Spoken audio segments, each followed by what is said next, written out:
प्राप्ति के लिए अब हम साधन बताते हैं। बाबा कह रहे पहले अपने इष्ट देव की बाह्य मूर्ति सेवा विराजमान करनी चाहिए, या नाम सेवा विराजमान करनी चाहिए, और उस बाह्य सेवा को साक्षात समझ करके करना चाहिए। साक्षात समझकर, साक्षात विराजमान है ऐसा भाव। बाह्य पूजा के साथ साथ मानसिक सेवा का बहुत बड़ा योग है, और यह बाह्य सेवा से ही मानसिक सेवा प्रारंभ हो जाती है। सेवा तभी पूर्ण होती है जब आप पहले उसका चिंतन करेंगे। चिंतन नहीं करेंगे तो सेवा पूर्ण नहीं होगी, वास्तविक सेवा सही नहीं हो पाएगी। पहले आज श्री जी को कौन सा पोशाक धारण कराना है, कौन सी पत्रावली करनी है, और कैसे केशपाशमा, आज कौन से कुंडल, अच्छा ऐसे कुंडल, ऐसे ऐसे, और आज भोग में क्या क्या, ये भोग में ऐसे श्री जी यहाँ विराजमान होंगी, ऐसे होगा, ऐसे छत्र होगा, ऐसे भोग लगेगा। पूरी मानसिक चिंतन होता है, फिर वो सेवा प्रगट में होती है। तो प्रगट सेवा ही मानसिक सेवा में पहुंचा देती है। पूज्य बाबा कह रहे गोपी जनों की तरह प्रेम प्राप्ति के लिए सबसे पहले अपने इष्ट का चयन और इष्ट की अनन्यता। इष्ट की अनन्यता, इष्ट की अनन्यता में आ गया अपने इष्ट का नाम जपना, अपने इष्ट का मंत्र जपना, अपने इष्ट का ही गुणगान करना, अपने इष्ट के विषय में ही सोचना, ये सब आ गया। फिर इष्ट के श्री विग्रह की, मूर्ति की, छवि की, नाम की सेवा विराजमान करना। और जैसे गृहस्थ है तो जितने याम कर सके, जितना कर सके, लेकिन अगर विरक्त है तो 8 पहर की सेवा। हमारे पास और कोई काम नहीं, हमारी जिम्मेवारी है 8 पहर की सेवा। बाह्य पूजा, मानसिक पूजा, दोनों साथ साथ चलती हैं उपासक की। ध्यान दे करके अगर आप सेवा करोगे तो देखोगे आपकी मानसिक सेवा होगी।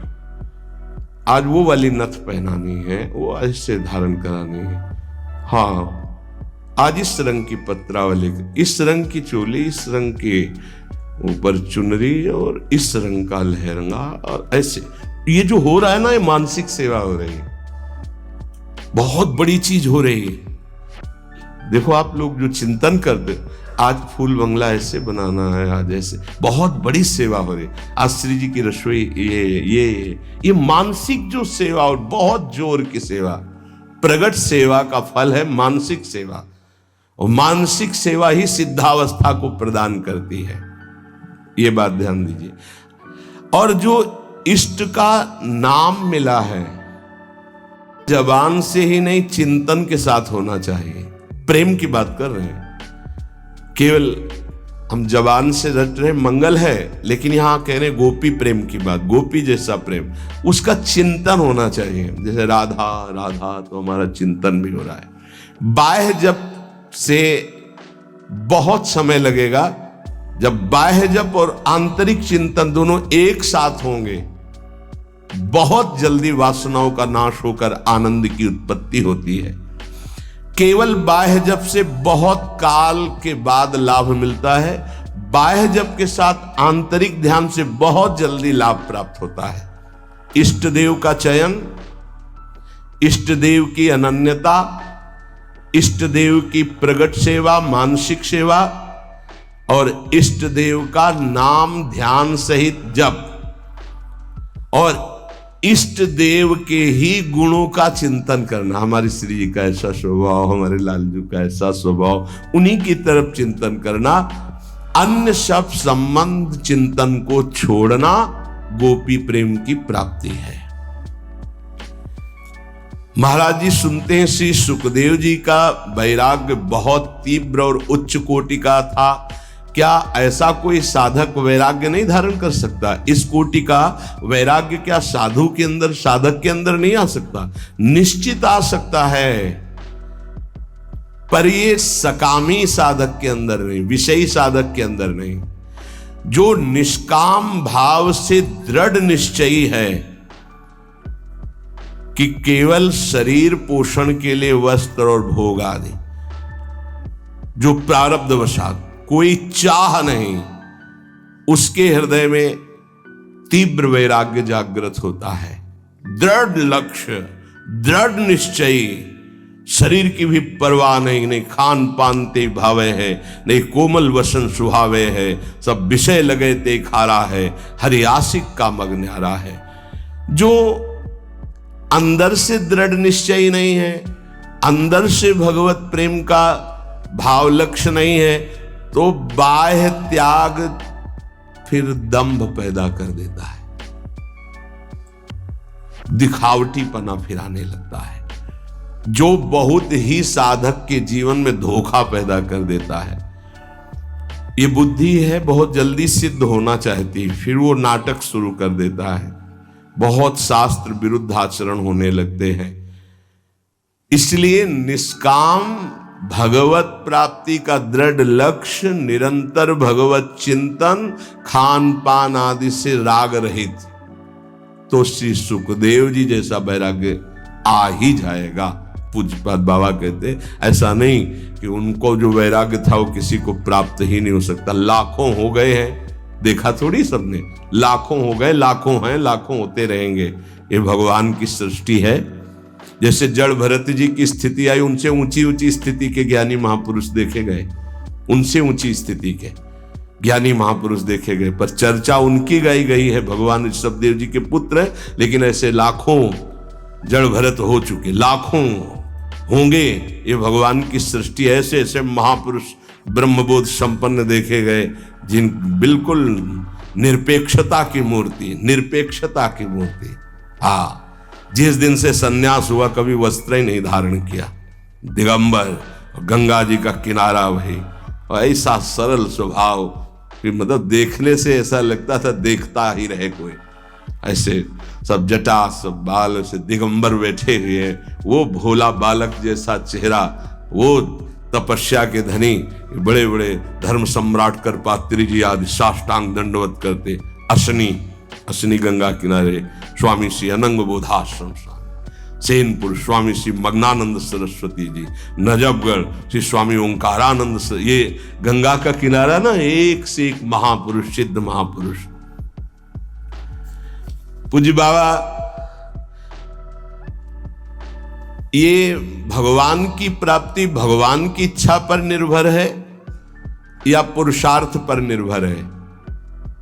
भगवत प्राप्ति भगवत इच्छा पर निर्भर है कि वो जिसको चाहेंगे मिल जाएंगे, या अपना भी कोई पुरुषार्थ है? भगवान की आज्ञा का पालन करते हुए जो पुरुषार्थ करता है उसी को भगवत प्राप्ति होती है। ये कायरता नहीं कि बैठे भगवान की इच्छा होगी तो भगवान मिल जाएंगे, ऐसे कभी नहीं होगा। देखो जो वर्णन कर रहे हैं महापुरुष, भगवान की आज्ञा का पालन करते हुए भगवत प्राप्ति के लिए बहुत प्रयासशील, जितनी हम में सामर्थ्य है, निश्चित उसको ही भगवत प्राप्ति होती है। जिसका जितना तीव्र पुरुषार्थ होगा उसका उतना ही भगवत कृपा उसके ऊपर उतरेगी। पुरुषार्थ अत्यंत आवश्यक, रात दिन जो लगे हुए। सिद्धि असिद्धि में सम रहना है भगवान की इच्छा की बात है, ये छोड़ दो भगवान पर। फल की सिद्धि असिद्धि में हमारा प्रयास पूरा रहेगा, उसी को भगवत प्राप्ति होगी। सिद्धि असिद्धि में सम रहो, लाभ मिला कि नहीं मिला, फायदा हुआ कि नहीं, इस पर सम रहो, इस पर ध्यान मत दो। तुम पुरुषार्थ करते रहो, प्रयास करते रहो, निश्चित तुम्हें भगवत प्राप्ति हो जाएगी, पक्का। देखो ये पूरे जीवन की यात्रा की बात है, 4 दिन में सुधरने वाले नहीं हैं। विश्वास हमारी बात पर करना, ये कोई छोटे मोटे शत्रु नहीं है, नहीं तो तुम्हारी साधना फिर ढीली हो जाएगी कि 2 साल हो गए, अभी तो हम काम विजयी नहीं हुए, क्रोध विजयी नहीं हुए, अभी हम लोभ विजयी नहीं हुए, मोह विजयी। छोड़ो ये सब बातें, तुम भजन का पुरुषार्थ करो, जैसी स्थिति है वैसे शांत रहो, शांति से ये नष्ट हो जाएंगे। निरंतर भगवान के स्मरण में लगे रहो। भक्तों की ये मान्यता फल पर होती है कि भगवान जैसा चाहे, लेकिन पुरुषार्थ पर नहीं। हमें जो समय, जो दिनचर्या, जो भजन, उस पर हम कायर बन करके नहीं बैठेंगे अब जैसा भगवान, नहीं। उसके लिए हमें जो गुरुदेव ने आज्ञा करी, जो दिनचर्या, जो भजन, उस पर तत्पर रहेंगे। आप बहुत जोर देते हैं भजन पर, तो भजन किसे कहते हैं? अर्थात हम किसको माने कि भजन हो रहा है? उत्तर, अंतःकरण में निरंतर अपने इष्ट का गाढ़ चिंतन होना भजन कहा जाता है। अंतःकरण शब्द बोला है,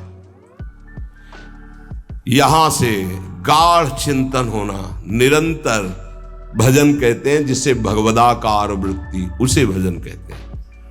दूसरा भजन का अर्थ है सेव्य को सुख पहुंचाना, सेवा, भज धातु सेवायाम।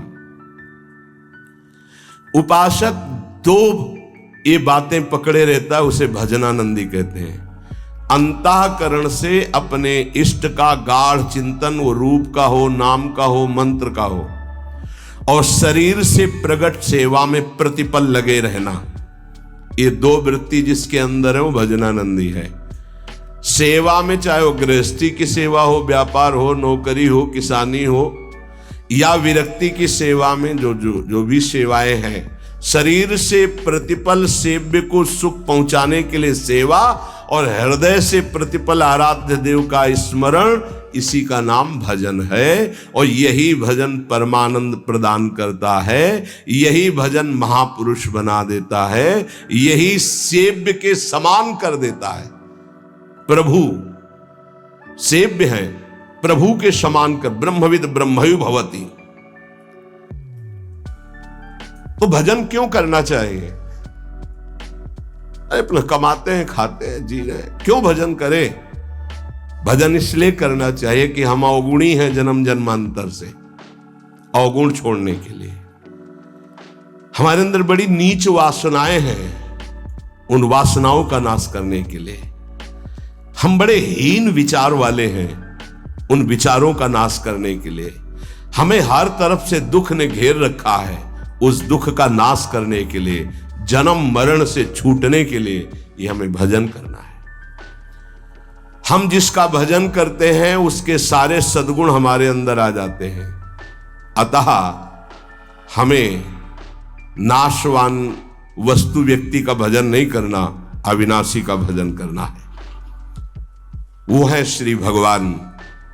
भजन करने से सबसे बड़े भगवान है तो सबसे बड़ा बन जाता है। ये दीनहीन विचार, ये दुख, ये दुविधा, ये संशय, दरिद्रता, जन्म मरण, ये सब कूड़ा करकट खत्म हो जाता है। इसलिए भजन करना अत्यंत आवश्यक है। भजन करना अत्यंत आवश्यक है। इससे विशेष लाभ क्या होता है? भजन से विशेष लाभ यह होता है कि जहां से हम बिछुरे थे वहीं हम पहुंच जाते हैं। कहां से बिछुरे हैं? प्रभु से। ममैवांशो, कितना गलत हो गया है। भगवान ऐसा लगता कोई और है, और संसार लगता ये मेरे, और वो के ममैवांशो, वो मेरे पिता है, मेरे स्वामी, मेरे प्रीतम, मेरे सब कुछ, और उनको मैं भूल गया। ये बात जानने के लिए जब हम भजन करते हैं तो हमारे हृदय में आ जाता है कि हमारे प्रभु हैं। फिर जो सुख प्राप्त होता है वो कभी किसी लोक और भोग में नहीं प्राप्त होता। प्रेम स्वरूप हमारे इष्ट है तो हमारा प्रेम स्वरूप जागृत हो जाता है। भजन का लाभ है भगवान से बिछुड़े थे भगवान से मिल जाना।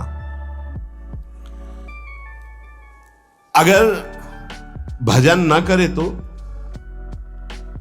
पहले कहा भजन क्यों करना चाहिए, अब कह रहे हैं अगर भजन ना करे तो, अगर भजन नहीं करोगे तो विषय फंसा लेंगे, काम क्रोध लोभ मोह मद, और तुम्हारी दुर्गति कर देंगे। ये क्षण भंगुर विषयों का चिंतन होगा, क्षण भंगुर विषयों का भोग होगा, तो तुम्हें एक क्षण भी सुख का अनुभव नहीं होगा, दुख ही दुख तुम्हें घेर लेगा। अतः निरंतर भजन करने के लिए इसीलिए कहा जाता है कि कोई विषय चिंतन न बने, कोई विषय क्रिया ना हो, कोई विषय हमें दुख में फंसा ना पावे। सबसे बड़ा लाभ निरंतर भजन है। भजन करने का अधिकारी कौन है? बहुत बड़े ज्ञानी प्रश्नकर्ता श्री अखंडानंद सरस्वती जी। भजन करने का अधिकारी कौन है बाबा? सब भजन करने के अधिकारी, सबका अधिकार है भजन करने। बाल बच्चा कोई भी, पुरुष नपुंसक नारी वा जीव चराचर कोय, सर्व भाव भज कपट तज मोहि परम प्रिय सोय। बाबा ये भजन करने वालों में भी पाप कर्म देखे जाते हैं, ये क्यों नहीं छूटते हैं? भजन तो सब पापों का नाश कर देता है, फिर भजन करने वालों से पाप कर्म क्यों नहीं छूटते? क्योंकि वो सही भजन नहीं करते। बहुत ध्यान से समझना, वो विषय चिंतन करते हैं, विषय भोग करते हैं, उस समय भजन छोड़ देते हैं, जिससे पाप बनता है, भजन में अरुचि होती है।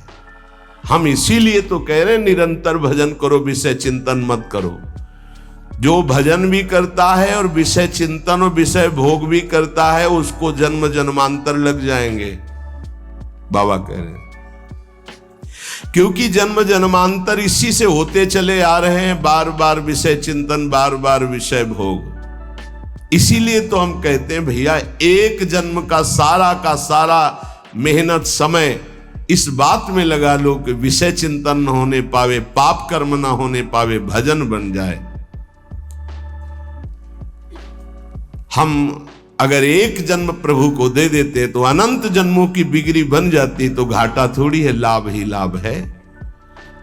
जितना समय भजन नहीं करेंगे उतना समय मन विषय चिंतन करेगा और आपके द्वारा पाप कर्म हो ही जाएगा। पाप कर्म होगा तो सबसे पहले गुरु में अश्रद्धा होगी, फिर इष्ट भजन में अरुचि होगी।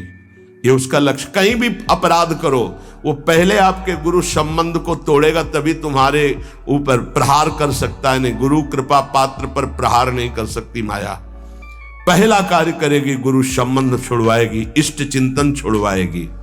इसलिए हम कहते हैं जितना जितना समय तुम विषय चिंतन में देते हो, अगर वो भी भजन में दे दो तो पाप छूट जाएंगे, नहीं तो पाप कर्म होते रहेंगे, भजन का अनुभव नहीं होगा।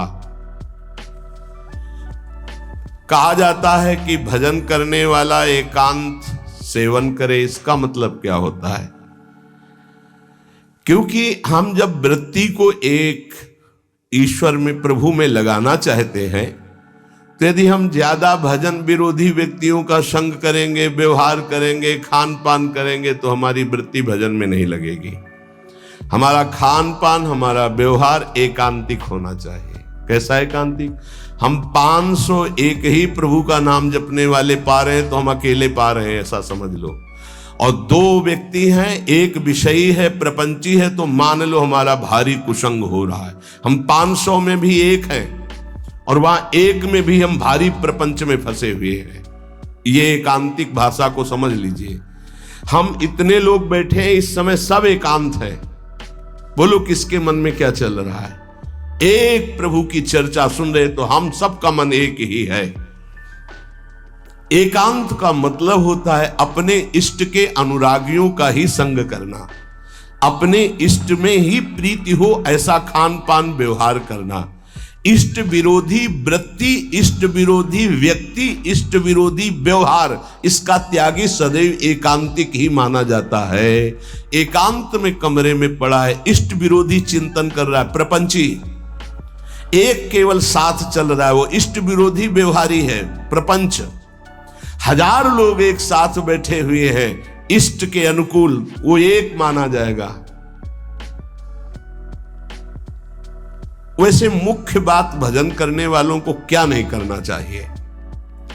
तो मुख्य बात है प्रवृत्ति में रहने वाले लोगों का संग नहीं करना चाहिए। प्रवृत्ति विषय भोगों में। पूज्य स्वामी जी ने पूछा भजन करने वाले को मुख्य सावधानी क्या रखनी चाहिए? तो बोले मुख्य सावधानी है कि प्रवृत्ति में रहने वालों का संग नहीं करना चाहिए भजनानंदी को। क्यों? एक प्रवृत्ति देखी मैथुन धर्म की सौभरी जी ने, तो 50 ब्याह किए। तब उन्होंने श्लोक लिखा, संगम त्यजेत मिथुन व्रतिनाम मुमुक्षु सर्वात्मना न विसजेत बहिरिंद्रियाणि। अय मुमुक्षु, संसार से मुक्त होने वाले साधक, ये जो मैथुन प्रवृत्ति में युक्त जन है, इनका संग भूल के भी मत करना। उनमें परमाणु है ऐसे, वो तुम्हारे को विचलित कर देंगे, तुम्हारे भजन को छीन लेंगे, तुम्हारा भजन का मार्ग अवरुद्ध हो जाएगा। संगम त्यजेत मिथुन व्रति नाम, यही बाबा ने बताया। भजन करने वालों को विशेष त्याग की बात क्या है, क्या ऐसा है जो उनको बिल्कुल नहीं करना चाहिए? तो बोले जो प्रवृत्ति में, संसार के भोगों में है, निवृत्ति मार्ग के उपासक, भगवत प्राप्ति के मार्ग के उपासक, उनका संग नहीं करना, उनके साथ चलना, उनसे संभाषण करना। ऐसा अगर भगवत चर्चा जनित प्रश्न है, आप उत्तर देने की क्षमता रखते हैं, इसके बाद राग नहीं करेंगे। क्षमता का मतलब समझते हो? जैसे हम आपसे संभाषण किया, अब आपकी याद नहीं आनी चाहिए संभाषण हटने के बाद। अगर आपकी छवि आई हमारे दिमाग में, आपका चिंतन हुआ, तो इसका मतलब आप अभी अधिकारी नहीं हैं। लाखों से संभाषण हो, लेकिन सब में राधा वल्लभ लाल की ही स्मृति रहे। राधा वल्लभ लाल एकांतिक में ध्यान में रहने चाहिए, एक भी छवि बाहरी नहीं आनी चाहिए, तब वो अधिकार प्राप्त होता है समाज सेवा का उपासक को। अधिकाधिक भजन में प्रवृत्ति करने वाले को ऐसे संग का त्याग करना चाहिए। बहुत जोरदार का संग होता है प्रपंच का। जैसे संत संग की महिमा है, ऐसे प्रवृत्ति मार्ग के संग की भी महिमा है। सीधे प्रवृत्ति में उतार देते हैं, सीधे प्रवृत्ति में। बहुत सावधान, बहुत सावधान। ये महापुरुष जन ऐसे नहीं बोल रहे, बहुत सावधान। प्रवृत्ति मार्ग के जनों का संग करना सबसे ज्यादा त्याज्य विषय भजन करने वालों को है, ये ध्यान रखें। बहुत तरह से फंसाव हो जाते, बहुत तरह से जलना पड़ता है, जलना पड़ता है, महसूस होता है कि हमने गलत किया, जो हमने स्वीकार किया वो गलत किया, महसूस होता है। पर एक बार स्वीकृति हो गई तो कुछ भी हो, इनका बेड़ा पार होना चाहिए। जिद्दी स्वभाव संतों का होता है, पर महसूस होता है। जब तक वैराग्य की प्रबल भूख न जागृत हो जाए और जब तक भगवत प्राप्ति का दृढ़ लक्ष्य न हो जाए, तब तक संग नहीं करना चाहिए। नहीं, रंग जो है वही चढ़ेगा जैसा हम करते हैं। महाराज सकाम भक्ति सुनते हैं और निष्काम भक्ति सुनते हैं, तो इसका क्या मतलब है? सकाम भक्ति और निष्काम भक्ति का अंतर क्या है? जो केवल प्रभु को चाहता है उसे निष्काम भक्त कहते हैं, और जो प्रभु से चाहता है उसे सकाम भक्त कहते हैं। सीधी भाषा में बाबा ने, जो केवल प्रभु को चाहता है वो निष्काम भक्त है, जो प्रभु से चाहता है वो सकाम भक्त है, जो केवल गुरुदेव को चाहता है वो निष्काम भक्त है, जो गुरुदेव से चाहता है अपनी अनुकूलता, अपने लिए, वो सकामता और निष्कामता में है। ये प्रभु से संबंध सिर्फ प्रभु चाहिए, प्रभु का वैभव, प्रभु से कुछ नहीं, सिर्फ प्रभु से प्रभु चाहिए। आप चाहिए, आप गुरुदेव से सिर्फ गुरुदेव चाहिए। आप अपने स्वरूप में स्थित हैं, आप अपने स्वरूप का बोध करा दीजिए। जो हम आपकी शरण में हुए हैं, हम आप में तदात्म हो जाएं, बस आपसे और कुछ नहीं चाहिए। केवल प्रभु से कोई चाहना, प्रभु से प्यार ना होना सकामियों का लक्षण है।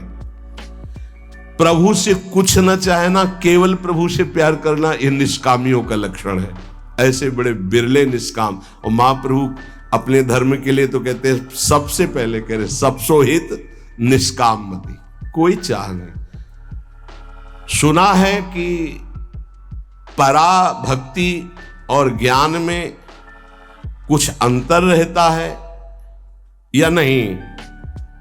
आपका क्या विचार है? क्योंकि पराभक्ति और ज्ञान दोनों अलग अलग है, पर है क्या? तो हम तो नारायण स्वामी के विचार को ही स्वीकार करते हैं। पूज्य बाबा कह रहे हैं पराभक्ति और ज्ञान में तनिको नाही भेद, नारायण मुख्य प्रेम है, कहे संत अरुवेद। जब पराभक्ति को उपासक प्राप्त होता है तो उसमें शुद्ध ब्रह्म बोध भी रहता है और भगवत प्रेम भी रहता है। ये बड़े आश्चर्य की बात है। गीता जी में तो संकेत रूप में बोध को ही प्रधान कहा। ब्रह्मभूता प्रसन्नात्मा न शोचति न कांक्षति, समा सर्वेषु भूतेषु मद भक्तिम लभते पराम। मेरी पराभक्ति का परम लाभ क्या हुआ कि ब्रह्मभूत हो गया। और बाबा नारायण स्वामी के दोहे से कह रहे कि पराभक्ति में एक चमत्कार विशेष ये होता है कि उसे ब्रह्मबोध भी हो जाता है, आत्मस्वरूप का बोध भी, और भगवत प्रेम भी हो जाता है। पराभक्ति और ज्ञान में तनको नाही भेद, इतना है कि इसमें मुख्य प्रेम भगवदाकार भी रहता, स्वरूप बोध भी हो जाता है, जो पराभक्ति को प्राप्त हो जाता है। भगवत प्राप्ति के अनेक मार्ग हैं। एक पुरुष के द्वारा कई मार्गों में नहीं चला जा सकता, इसलिए साधक एक मार्ग का चयन कर ले और अपने गुरु प्रदत्त भजन भक्ति का विस्तार करे, आगे बढ़ाता चला जाए। इतना जरूर ध्यान में रहे कि भक्ति में विषय सुख नहीं है। अगर विषय सुख की आकांक्षा करेगा तो भक्ति अंतर्ध्यान हो जाएगी। ऐसा मान ले कि हमारे भाग्य में नहीं है, मान लो ना, पर बड़े भाग्य हैं, कोई भाग्यहीन थोड़ी हो। ये जो विषय सुख है ये तो पापियों को भी प्राप्त है। सुत दारा धन लक्ष्मी पापियों के घर होए, संत समागम हरि कथा तुलसी दुर्लभ।